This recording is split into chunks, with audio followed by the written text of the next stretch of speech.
Ladies and gentlemen, I am StooDogg. The following video is a conversation between myself and Phillip Wesolowski. We were recently talking about the news about what had happened with Projared, as well as following up on our conversation recently about Oxhorn.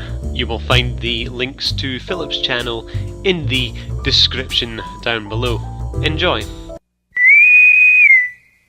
Just before we actually started at this, I got a message from Thomas Becket himself.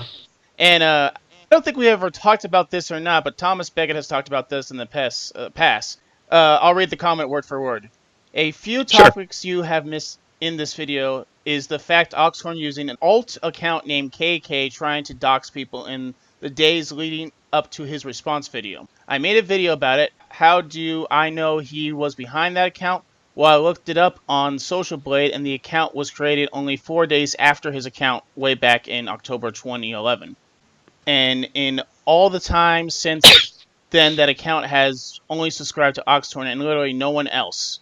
There was also a trick someone named Braden, or however you want to pronounce his name, showed me where you can report someone for impersonating you, and it brings up a list of every post that a person ever made and show this account had only posted on Oxhorn's channel and was inactive for years until suddenly came to life to start trying to dox Oxhorn's critics.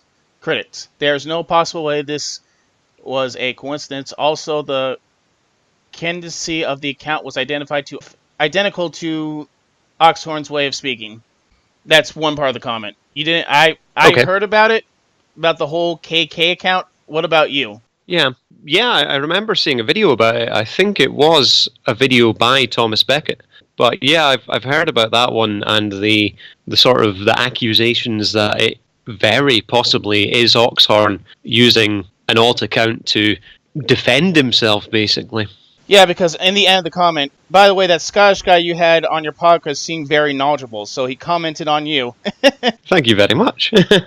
So yeah, I didn't really cover that because I didn't really know much about the whole KK thing other than what Thomas Becket said, and even then, as I made my video, I didn't think it was that really big of a deal, but now it seems like it should be because of the way of Oxhorn defending himself. And also, this is part of the response video. Another thing, if you watch Oxhorn's response videos, he's shown screenshot from inside of a Discord, but no one seems to ask how is it that he got these screenshots, because he is using an alt account to spy on his critics. I also just wanted to add that there's no involvement on that Discord. Those people are in their teens, and maybe they've done some questionable things as people that age do, but Oxhorn is over twice their age, and even though he's huge, YouTube channels with over 1 million subscribers, apparently it not beneath him to use an alt account and go into Discord and spy on people and try to dox them for some unknown reason. Yeah, it's like he's creating alt accounts to go and sneak about and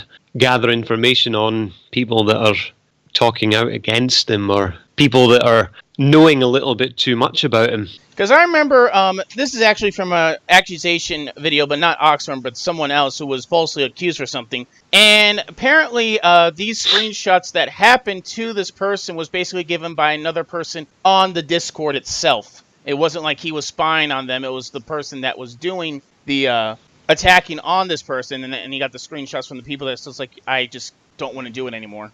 That's totally different than what Oxhorn's doing. No, he's actually seems to be actually going in there to dig for things, to find things, and, well, possibly incite things as well. This next one has a curse word in it. I'm going to bleep it out because I don't really curse as much. I don't think you ever heard me curse in any of my channels except for Shitlord Bills, but that's in the name. Yeah, that's the guy's name. Unless he wants to change his name to Poop Lord Builds. But anyway, I'm just going to say something different. I think that is a video topic unto itself if you're interested in covering it, because it hasn't been talked about very much, but it is really weird. But then again, this is the guy who likes to pull out his camera to film teenage girls in public and spy on them, so apparently he gets off on spying people. But he's not very bright. It was so obvious it was him behind that KK account. He's even threatened to sue me when I told him I was making a video exposing him in a video. Of course, I call his bluff and nothing happened. No lawsuits like he threatened, nor will there ever be one because he's full of crap. Any thoughts on that? It sounds like he's just bark and no bite. Yeah, pretty much. And I may try to cover it on him and maybe ask Thomas Beckett to do a video recording with me to see what more information I can get, because the only information I know really that is out there is the blogs, the fake beer pills, and the fat shaming. I don't really know much else. So if I get a chance to talk to Thomas Beckett, maybe we can do a video together or something. Yeah, that sounds definitely like a good thing to do. That would certainly be quite interesting. Because from the things he's been talking about through my comments I've been getting from him, he seems like a very smart guy.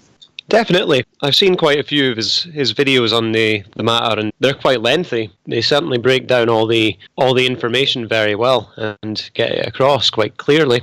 Better than I can ever do. And I didn't cover this too, because I probably forgot these people, but he said to me, also, I don't remember if he covered it or not. I didn't, Thomas Beckett. I might cover it. But the story of what he did to Night Raven and tried to successfully do to Simon Mercer. I have heard about the Simon Mercer incident where he tried to get 3 strikes with him. Yes, but failed. Right. Is also something worth mentioning. I'll cover that in my video exposing recent lies, and the info is in there, including showing how he's a liar because what he says in his pinned comment is contradicted by hard evidence upon scrutiny. And the other thing was the comment about you, and so yeah, that's really what I got. And yeah, and including the video I did with what you gave me with the video on Oxhorn liking the banning people, and yes, that was quite a damning bit of evidence that popped up, wasn't it? Yeah, and I find it funny that I said a banning boner. I'm a bit worried because I've just found a random piece of plastic. I'm wondering if it came from the mouse or from my computer or from my headset. Oh dear.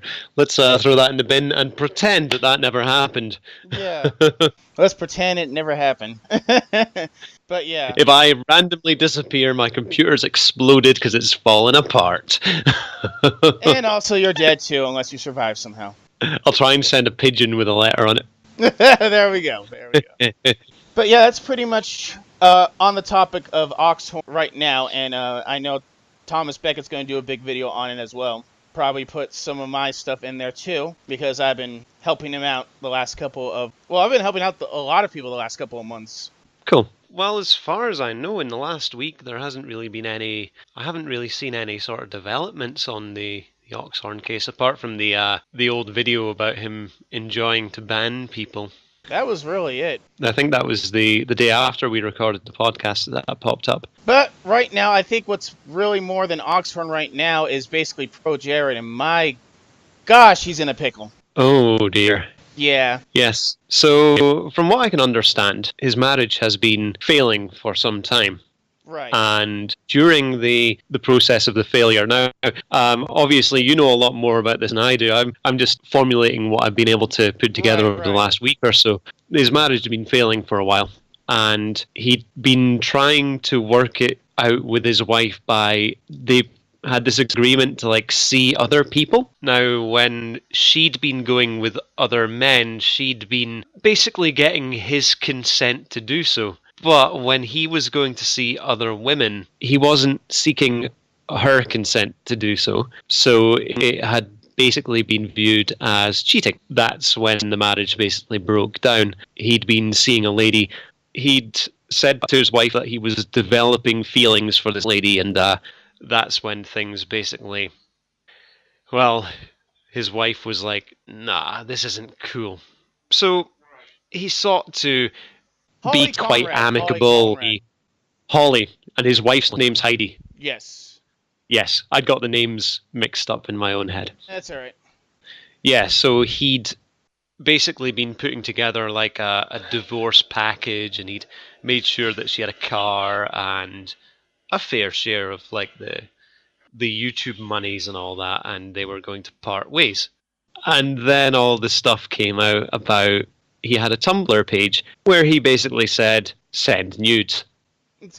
And from what I've been hearing, this Tumblr page, the front aspect of it is about body positivity and wanting to show that having any type of body is okay by being naked on the page. And he'd been asking people to send him private messages of nudes, and he'd been sending private messages of his own back to them. And quite a lot of these conversations he was engaged in were with minors. Right. Oh boy. Instead of basically just, that should be grounds for, okay, a minor wants to talk to me about this, I better block them for their safety and mine. Instead, he engaged in conversation and the sending of photos back and forth with them, which is absolutely disgusting. Now, I'm going to ask you this question because this is actually important too. Here in my state, in Maryland, the age of consent is 16. Where you are, what is the age of consent over there? The age of consent here is 16 as well. Okay. But it's very frowned upon to do anything with a lady who's under 18. That's what I kind of figured. 18's the sort of age for, I think it starts off at 15 is gambling, like scratch cards and stuff, lottery tickets. 16 is sex and smoking, I think.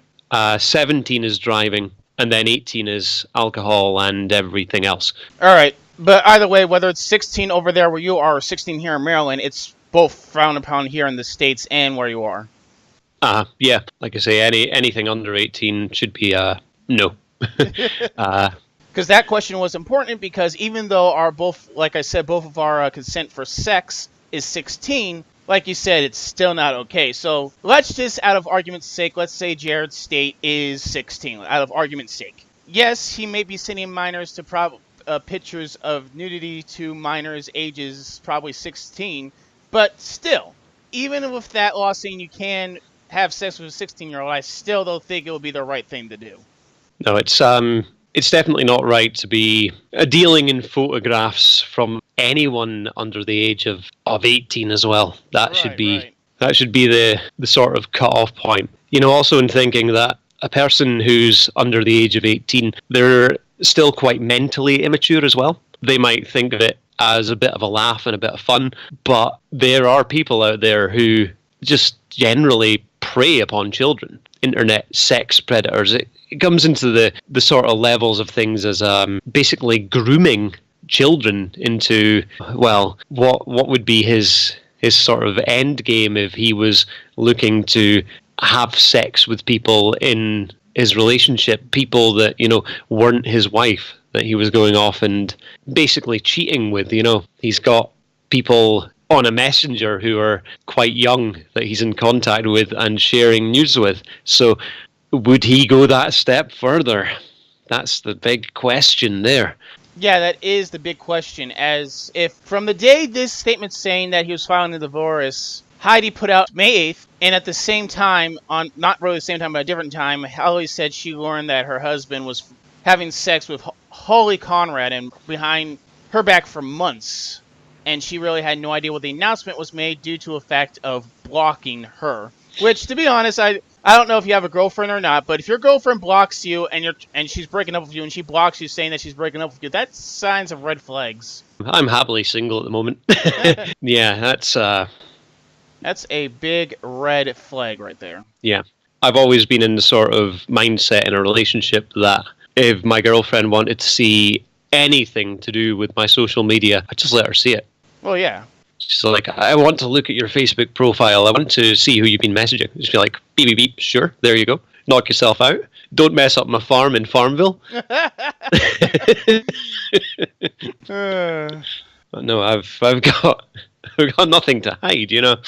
Oh yeah, and I do feel bad for her as well. I mean, just from the pictures, she is a beautiful lady. I'm not going to lie about that at all. She is a very pretty woman. She's a cosplayer. Yeah. So there were a lot of pictures of her wearing interesting outfits when I was looking about online. And just with Jared himself, I mean, with just a lot of YouTube videos about this, and a lot of people have covered it, although I try to get other people, going back to Oxhorn for a second, to cover Oxhorn, but I've tried Hero Hyde, or however you pronounce his name, who actually has been doing a lot with the Vic Mignogna situation, because at my point right now, I don't think the Vic Mignogna situation should be as much of a thing due to the fact that if this is all Oxhorn with this whole thing with the curse words and everything. If it is, it's from what I'm hearing, it's mostly YouTube. But if Oxhorn is out there too as well, I think that probably. Well, is this about the Twitter thing that I sent the other day? Yeah. About the comment sections? Yeah. I don't think it'll just be more than just comment sections. It'll probably be videos too, and Oxhorn probably doesn't know who Vic Mignogna is, but probably will do anything to just basically shut commentaries or people of. I don't know. I don't know if that probably be true, but I think through right now, I don't think the whole Vic Mignogna situation is as important as the Oxhorn situation, because from what I've heard, the English voice actor has a lawyer, and I think all of it should have been stopped as soon as we heard that a lawyer was put up there. And I feel like nowadays, not like with us, but with other people, they're grasping straws at the whole situation, seeing who said who in the past and everything. It's just like, come on, people, we said what we had to say. Things are in the past and behind, yeah. Right. I mean, sure, it may not look good, but still. Anyway, enough about that. Yeah, Jared is just... Yeah, he's going to go down probably too. Probably in... Yeah, so I'd been hearing that a few of the people who had been engaged in messaging with him at the time, they were minors. Right. But from the sounds of it now, they're of age. Right. But they basically spoken out about him. They said that they'd been compiling a document with messages and the photos in it to basically take to the authorities and have him properly investigated. Yeah, I mean, I hope we do get to see those files soon, because I would actually like to do an entire video on it and basically just say, well, he's screwed. You just can't deny this. This is just, it's there. No, it definitely doesn't look good for him. He's not done a very sensible thing. Recently there was someone else who had a similar kind of thing, wasn't there? Austin Jones was the guy's name. Oh, yes, I remember hearing about him. I don't know if you know this or not. You ever watch the person, The Right Opinion? No, I haven't. He actually did an entire video on the situation. Like I've done before, I'll send you the video and you can watch it for yourself. Because I remember actually watching that video, and he explained everything of Austin Jones from twerking videos, which... I'm sorry, but it's just like, it's gross. But YouTube singer Austin Jones has been sentenced to 10 years in prison for asking underage girls to send him sexually explicit videos of themselves to prove that they're fans. Yeah. What do you think about that? I don't think that's right. I mean...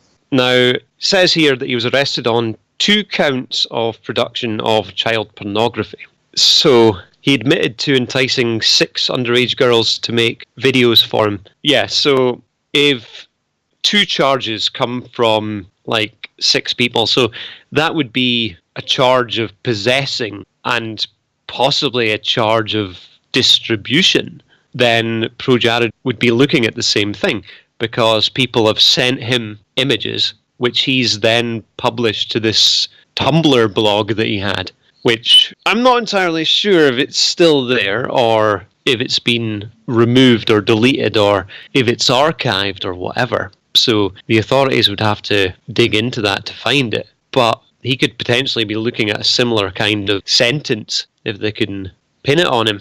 Oh yeah, a sentence that probably will end up 10 years with the same thing as Austin Jones. With the relationship that he had with his wife, with the cheating and the way that he'd been messaging people, it does look like the sort of thing that could go further than just photos with people online. It does look like he could have essentially been soliciting sex from people who were underage. Also, I don't know if you heard of Boogie2298. I've heard of Boogie, yeah. He's a very well-established YouTuber. I think he's been on YouTube since the beginning.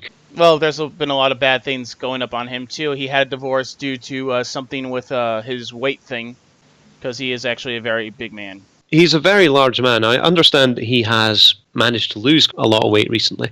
Well, over the past few years. But anyway, his wife had to sign something that she could not say anything about him outside, but Heidi, being the smart woman that she is, she's not beautiful, she's smart too, she didn't sign anything to Jared, because I think that she said so herself, that she has been abused in the relationship as well.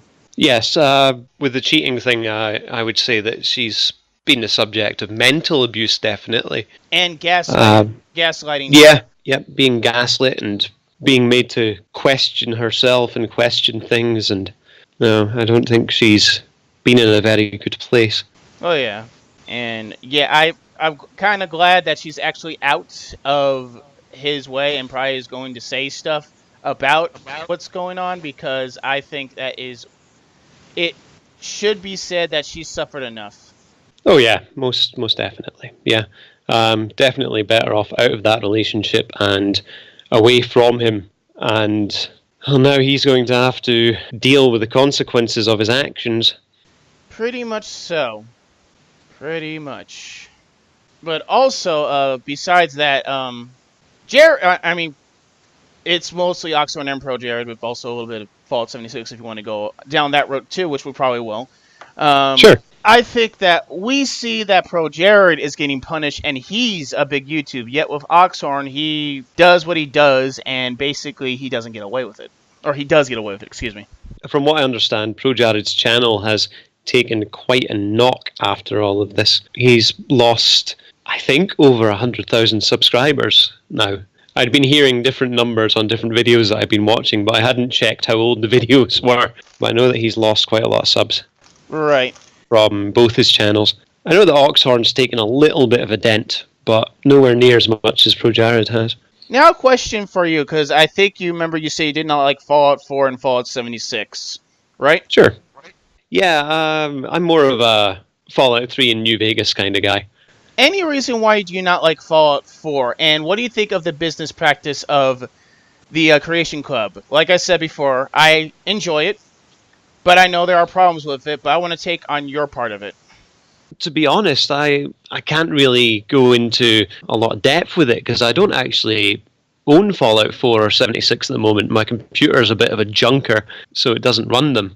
But years ago at release on the Xbox One, I played Fallout 4, and I didn't really get into it that much because at the time I'd stayed in another city and I'd moved back home shortly after that, and basically I sold up everything that I didn't want to carry with me, including the Xbox One. But whilst I enjoyed the shooting, I enjoyed the game, but it was more the conversations and the story just seeming, it seemed a lot more linear to me. More that I was on the path. I couldn't just go genocide and kill everybody if I wanted to. Or even used to kill all command on computer. Yeah. With Fallout 3, I remember it was my second ever playthrough, and I was just like, I'm going to kill everyone. And it was great fun. Yes, many true nerd did that too. It's funny how going the genocide path and killing everyone can make the game a lot more difficult sometimes. Oh yeah, and I don't think you said you didn't play Fallout 76, but you have heard about the controversy of that. Yeah, about the odd business practices and the world is running out of canvas. Like, oh no. How are we ever going to get carpets again? I've heard about the cheap rum bottle and the cheap rum and all the bugs in the game, yet they managed to get the microtransaction store to operate perfectly. Now going back to a response video of Fallout 76, and I don't really agree with what he says, like that he made criticisms of the game in his own chats. Then again, I went to his live streams a couple times when I was subscribed. And then after a while, it was just like, I just can't, because it really was just questions, and it just got boring. I really wish he would just make videos on it instead of playing them. Uh-huh. I don't follow. I don't think he makes criticisms that much. I mean, personally, I understand. I mean, as for me, I'm a positive channel. I try to do my best, but with this Oxhorn situation, I've been trying to dig in more deeper into it. Yeah. At the end of the day, we just want information. Oh, yeah. And like I said before with the Creation Club, I mean, personally, I enjoy it. Wish it was free, like we've talked about before. And I know there's a couple people that don't enjoy it. That's all right. It's not like I'm going to force them on it. But I have a reason why I enjoy it more than other people. And it was during the time when Bethesda put mods for Xbox One, PlayStation 4, and computer, like on the Bethesda net. Yeah. And like I said in that one video, I was excited to get mods. There were going to be a lot of cool things and everything, and Sony, the people that they are, didn't want that. So instead we got sucky mods. And when the Creation Club happened, I was like, alright. And the only thing I hate about the Creation Club on PlayStation 4 is that like it has the nerve to tell me that I do not have enough data on my computer to save. What the heck? It's like a sort of save bloat issue. Yeah, that's an odd one. I would have thought that would have been ironed out in like quality control. Because this is both with mods on the Bethesda net and the Creation Club stuff. I would have expected that to have a lot more sort of official support and have been tested out thoroughly to make sure that the mods would work in combination with each other as well as the game. Well, yeah. And I'm starting to believe that Oxhorn is a shill. I can see that now. Yes, I wonder if he gets a monthly delivery of free Atom credit. I don't know. He hasn't done much with the Creation Club. Did you watch the video on Shitlord's builds about Mr. Caption? I did, and it reminds me that we did actually talk about one of Mr. Caption's videos last week as well. I didn't realise that he had a new channel on the go, but it's good to hear that he's still with us anyway.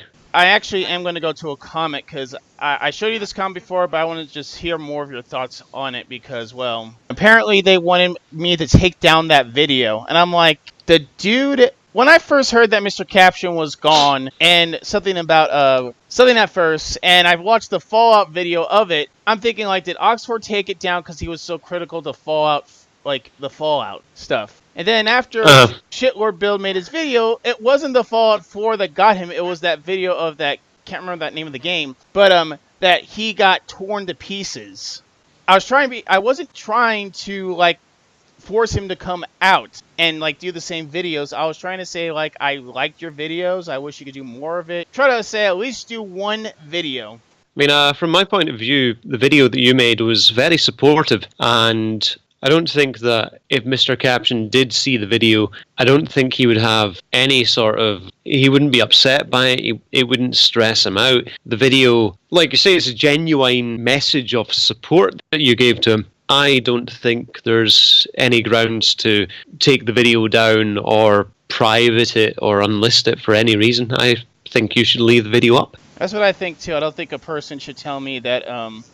I mean, unless Mr. Caption himself approached you to ask you, but no, I don't think... I don't think I got a comment from him at all. I don't think the poster of that comment has anything to worry about, and whilst it's good to know that he has Mr. Caption's sort of like mental state in mind when he's thinking these things, but in talking to you and after seeing the video, I don't think the poster has anything to worry about. Right. So yeah, it's just like, if you're not Mr. Caption, and if Mr. Caption asks me to take it down, then I will go by his requests. Yeah. But I haven't got a comment from him at all. To be honest, even though we have been, even though with Projared being basically done, we still have something to do with Oxhorn. And hopefully if I get a chance to talk with Shitlord Bills, I can talk about that too, because I know I'm getting to start to get a little obsessed with it, but to be honest, I feel like he has to be stopped before anything else happens, because if he gets his own way, it's not just us YouTubers that's going to not have a voice, it's everyone else too. Because what if he starts to do some things that make people feel uncomfortable, such as situations that are not part of the Fallout community? Yeah, I mean, from my point of view, the silencing of criticism and the deletion of comments needs to be addressed by him. He needs to, own up, apologise, and, if possible, retract the copyright claims that he's made against channels, and let these people have their hard work back. They're one of their sources of income. I'm just curious. Does Tom Beckett do YouTube for money as well, or he just does it for fun? I'm honestly not sure. I do know that he would have definitely had enough subscribers and time watched on his channel to have made an income from it. Yeah, I might ask him if I get him up to talking to him, which I probably will. But I feel like, and this is a good thing, I feel like Thomas Beckett is actually speaking out against him because, well, he got his channel down, and a lot of other people's channels are getting taken down too as well. And yeah, hopefully Thomas Beckett can get his video done so I can watch it, because I'm actually really excited about it. Well, Thomas Beckett, if you are listening to this, which is you probably are going to, keep up the good work, and yeah. What made you want to do YouTube? Not entirely sure. Years and years and years ago, I think I was just watching gaming videos, and I thought to myself, I can do that. Now, there was a really old, obscure game called Mercenary 3 Damocles. I had it for the Atari ST years ago, but it didn't really seem to have any kind of presence on YouTube. So I changed that, and I find that I still get quite a bit of mileage off of those videos. But I'd moved on since then, and I started doing stuff more in the field of like YouTuber safety and stuff, anti-spam, scam awareness. But every now and again, I would jump back into the Mercenary 3 sort of stuff. Looks like people are finally they're seeing that Oxhorn is a liar. And I am willing to actually talk to Oxhorn, but I doubt he's going to listen to my plea. What do you think? I don't know, he doesn't really seem to be willing to talk to anyone, does he? No, I mean, TK Mantis said, hey, we can talk, I'll be respectful as possible. And then that was shut down. Oxy, what we're going to do if you might as well just throw you away in the trash. If he did come out and talk to people and sort of put his side across, it would only be a good thing. I think people have shown that they're willing to listen, they're willing to let him put across his side of the story, but, for the moment, his apology video isn't quite cutting it. As Thomas Beckett said, he's a psychopath. And like we talked about before with Projared, like both of them, Oxhorn and Projared, before anything else happened, were both respected on the YouTube platform. We can all see that. And with both of them being having accusations, with Projared being one with not only getting a divorce from his wife, but also with him talking about kids for like getting nudes from minors that damaged him. And even though Oxhorn probably did not do that, he's still in a whole lot of trouble too as well by falsely taking down channels because of an opinion. Yeah, it's like an elastic band ball or a Katamari ball. It starts off with one thing, and then people start finding out more and more and more, and it just ends up being a house of cards ready to fall down. We probably will both agree on this, but I'm just going to say it anyway. Oxford needs to do two things. One, he needs to apologize. And two, he needs to stop taking down channels and just accept criticisms. If he can do both those two, myself, you, Thomas Beckett, and many others will come in. And if Thomas Beckett needs more than just those two things, then by golly, we'll make sure that happens. Like I say, it's so I'm pretty sure that people have criticised me multiple times in different places, and I don't care. Well, yeah. And we're talking about a guy who's got over 1 million subs. It's like, you don't need to worry about criticism from what? Just a small few. There's no reason to go all Goliath on people. Okay, another thing to talk about, really. Have you ever played Anthem or heard of Anthem? I've heard of it, but I've never played it. Don't think I actually know anything about it. I've just heard the name. Well, Anthem wasn't that... It's not great. I'm looking at Gaming for You, and I'm looking at Anthem. Players have left. Anthem's player base is gone. Oh dear. I think, like with Fallout 76, I think it was like Rush 2. I mean, I played a little bit of it, and I enjoyed it up to a point. And it was just like, Remember the day when companies used to make games, and they used to, complete the process of actually making a game, and then they'd release it as a finished product? I mean, what's the point of... I mean, there are some games that are finished, but they add DLCs because, well, they want to add more to the story. I mean, imagine you were the boat builder, right? Yeah. and you were like the naval dockyards at Rosyth, and the government contacted you. You're like, yeah, we want you to build 3 submarines and an aircraft carrier. And then after a little while, it's just like, yeah, we're ready to launch those ships for you. Just put all the crew on board. And they get to the edge of the dock, and the ship starts sinking. It's like, well, we're gonna send you the rest of the ship out later, you know.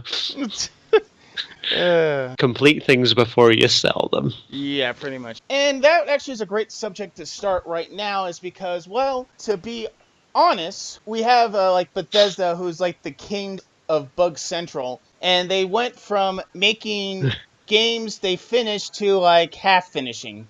Bethesda. Bethestards, as most people would call them. I'm just wondering if they just jumped on the MMO bandwagon just because they saw like other companies doing it and reckoned we can make money from microtransactions by having this sort of game as a service model, rather than, you know, moving on producing a proper single player experience game. I'd been hearing that they'd been thinking about going into like battle royale, kind of a Fallout Player Unknown's Battleground sort of idea. Well, to be honest, Battle Royale is okay, but it's annoying when you suck at it, when other people try to kill you and stuff. I mean, we have Apex Legends, which that is another worm to grasp itself, with the whole... this is just one thing I don't like in video games nowadays. It's that they put their own political views into the games themselves when really they shouldn't. Yeah, unless a game is actually quite political in and of itself. I don't have time for politics or other people's agenda. I just want to jump in there and enjoy the game. I know that there are a lot of games that have been crafted artistically as experiences to get the idea across of different kind of things. Like one that springs to mind is called This War of Mine. Yeah, I played that actually. Yeah, it's basically like a sort of war is pretty bad, quite a strong message there about sort of death and suffering and stuff. But when you jump into something and you're not really wanting a narrative, you're just wanting to jump into a game and play it. You don't then want someone else's narrative thrown at you. And that game actually has really positive things about that game, and it's a really good game to play. The reason why I'm mentioning politic views and stuff like that too in games is because there have been articles of Apex Legend characters showing their sexuality. Uh-huh. I think it's probably more to please people. I mean, it's a video game character. Come on. For crying out loud. Yeah, very positive. This game is very positive. That's like let's go back and have a look at like a really old game, say. Yeah, no really old games spring to mind. Let's say Sonic the Hedgehog or something like that. Yeah. And it's like, yeah, so what's your verdict of Sonic the Hedgehog's sexuality, you know, in Sonic 1? It's like, what? Mate, I didn't even think about that. He runs fast. He's obviously like trying to run away from people that are after him because he's like sending nudes. But what I'm just trying to say is that like it's just ridiculous because it gets people riled up because there are just people who it doesn't really matter what their sexuality is. They just want to play the game, for crying out loud. I mean, unless it ties directly into the actual story of the game or something like that. But well, yeah, kind of like with Arctic Gannon, his sexuality did come up, and with certain dialogues you play as, his sexuality came up. Yeah, the same with Veronica. Right. Veronica and Christine. Right, and Christine. And their relationship, and you meet Christine in the first DLC, which I believe is Dead Money. Yeah, and then like you find out that they'd been sort of separated and stuff, yeah. Well, because of what the Brotherhood said about it. But that is totally different. That was actually part of the story. It wasn't like something that was added in later on. So that's totally different than what people are doing nowadays. I'd been listening to... I play Star Trek Online, so I'd been listening to one of their weekly podcasts that they do, and they were talking about one of the voice actresses that he got, and someone who was in the latest series, Discovery. The actress's name is Rekha Sharma. She played a character called Landry, who didn't have a lot of screen time. She was killed off in like the 4th episode. But the missions that they were making for the game were like prequels to the stories that she was in. And she had asked that when they were making the missions, they were going to have like her lover in them. And she'd asked the lover to be a lady because she is from an Indian heritage. And she wanted to sort of show that it's okay to date anyone, whereas like from Indian backgrounds, it's quite frowned upon for like same-sex relationships. So she wanted to have that in the game in the hope of sort of inspiring people of Indian descent to basically show that it's okay and just kind of remove some of the stigma.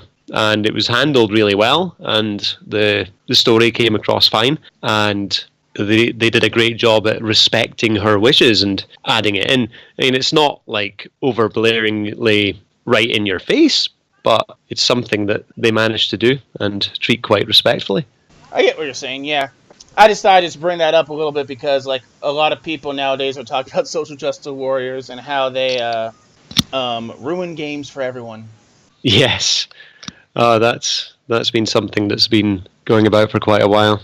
Yeah, it has been. So I think in the last week, apart from that, I do have another interesting piece of news from the YouTube sphere. What's that about? Have you ever heard of a YouTuber called Mumbo Jumbo? I don't think so. Okay, so Mumbo Jumbo is one of these, like, he's a Minecraft YouTuber. He's been about for years. He's got about 3 million subscribers. So he basically woke up last Saturday morning to hundreds and hundreds and hundreds of emails from YouTube copyright claiming his videos from a company. It turns out that a piece of music that he'd used in his intros had a tiny snippet of copyrighted material in them. Oh. And this company has just, like, they've claimed a quarter of his channel of thousands of videos that he's been uploading since he started all these years ago. So he's been having to go through all the videos manually and basically edit out this bit of copyrighted material after getting all these claims. Yeah, that is, like, that's crazy.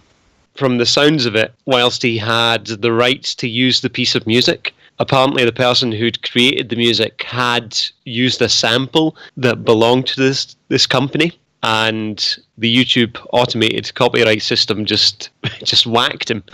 And what was that one video you made? It was just weird. What was that all about? What was this guy even doing? You made this one video about this guy calling you some kind of cut or something. Oh, yeah, the video that I released last week. I'd had a folder in my computer, so I admin for a few Facebook groups, and this guy got muted, and he obviously didn't like being muted, so he decided to go crazy about it. What was he even doing that made you mute him? I can't remember. I think he was arguing with another group member, much in the same way that he was chucking abuse at me. But yes, I just responded by saying, "Very well, enjoy your ban. Have a pleasant day. Bye." Before we try to wrap things up, just talk about a couple more subjects. What are your thoughts on sub for sub? I think they're dumb, but I want to hear your thoughts on it. Sub for sub is... it's a good way for someone to get their channel shut down. It goes entirely against the rules of YouTube. I heard about it. I know it's stupid, but how does it go against the rules? Okay, so my personal opinion is that sub for sub is... it's not a good way to run a YouTube channel because it's just numbers. You're probably not getting views from the people that sub to you, or you might not necessarily be watching the content of that other person, so it's just empty and meaningless. From the YouTube's own terms of service, it's termed as gaining subscribers through artificial means. So they say that we believe that growing your channel should be done by creating quality content that entices viewers to subscribe, and not through artificial or coordinated exchanges. So offering to subscribe to another creator's channel solely in exchange for them subscribing to your channel, also known as sub for sub, is not allowed. and creators who offer such exchanges risk losing subscriber numbers, receiving a terms of use strike, or even having the channel terminated. All right. The wording, it goes on to talk about there are websites and marketplaces that you can buy subscribers from, and they all violate the terms of service. Because I know there have been a couple times where I've been the sub to sub. Luckily, I haven't really fallen for it because their content, from what I've seen, has been bland. I mean, there was one guy who was watching my stuff, and he wanted sub for sub, and I'm thinking, like, at first I didn't know what that was. I'm like, oh, okay. And I looked at his stuff, and there was no gaming. All it was just hockey stuff. Or you go to the channel, and it's just it's just really poorly made footage of someone in front of a camera phone that you can barely even hear. If you need more subs, make content. Make decent videos that people want to watch. I don't think I'm good at that, but if I'm able to make a video and post it up and get like 100 views on it, I must be doing something right. No, it's definitely not a way to grow a channel properly. I find that some of the best content that I've found is just through randomly going through videos and coming across things and thinking, this is a good channel, I'll subscribe to it because I enjoy what I'm watching. Alrighty, I think that'll wrap up for the podcast today. Alright. Cool, my friend. Alrighty.